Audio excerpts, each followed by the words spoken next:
Kevin McCullough. Welcome back, Times Square. Kevin McCullough, glad to have you with us. My amazing guest is the chairman, co-chair of the RNC. Laura Trump is her name, and she's no stranger to that Kevin show. The issue of election integrity, Laura, I was speaking with Hogan Gidley from America First Policy Institute, and they've had integrity on their priority list as well. And those, of course, are all the guys that were helping your father-in-law the last time he was in office.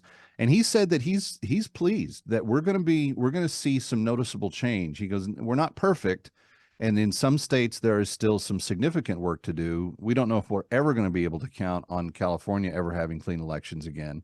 But he said in a lot of those states, the legwork has been done and is still being done and will continue being done right up to the moment of the election.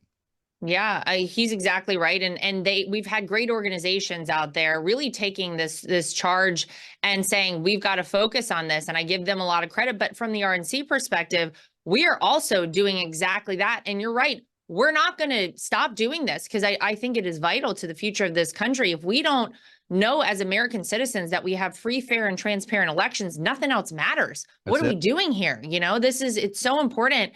And so we have had great success in our lawsuits that have been out now, some of them for years.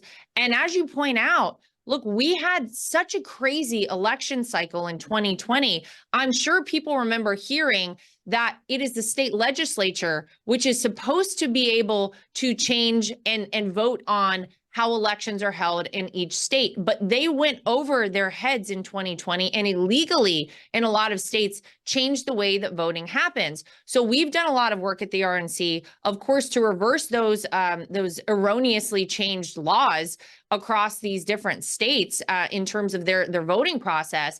But we've gone a step further. We want to make it harder to cheat and easier to vote for people. So right now we have 83 lawsuits that are out across 25 different states, and some of them are coming up, and they're being very successful. We won recently in Pennsylvania. Of course, the Democrats wanted to take dating off of mail-in votes, so that, of course, you could just send them in at any time, and you had no way to track if it was a legitimate vote for a mail-in ballot or not. And we won that lawsuit. So we now have to have dating on every mail-in ballot that comes in, not just in the state of Pennsylvania, but that's a precedent for the country. And we can apply that to every state across the United States.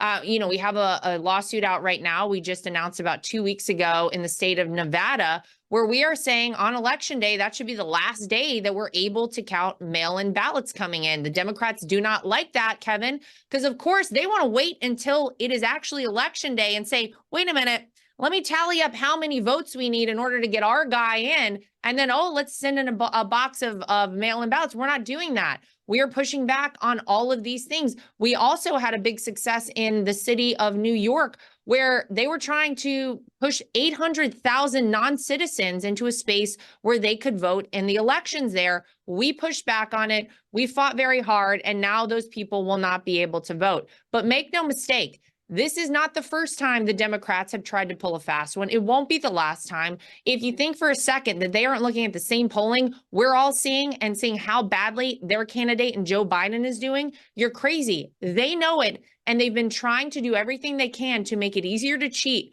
We're watching them. We know exactly what we're doing and exactly what they're doing, and we are making sure that they are not going to be successful in their attempts to thwart the will of the American people. I think there's no question that they have got such a steep hill, and now the game is kind of up. You know, we saw what you did.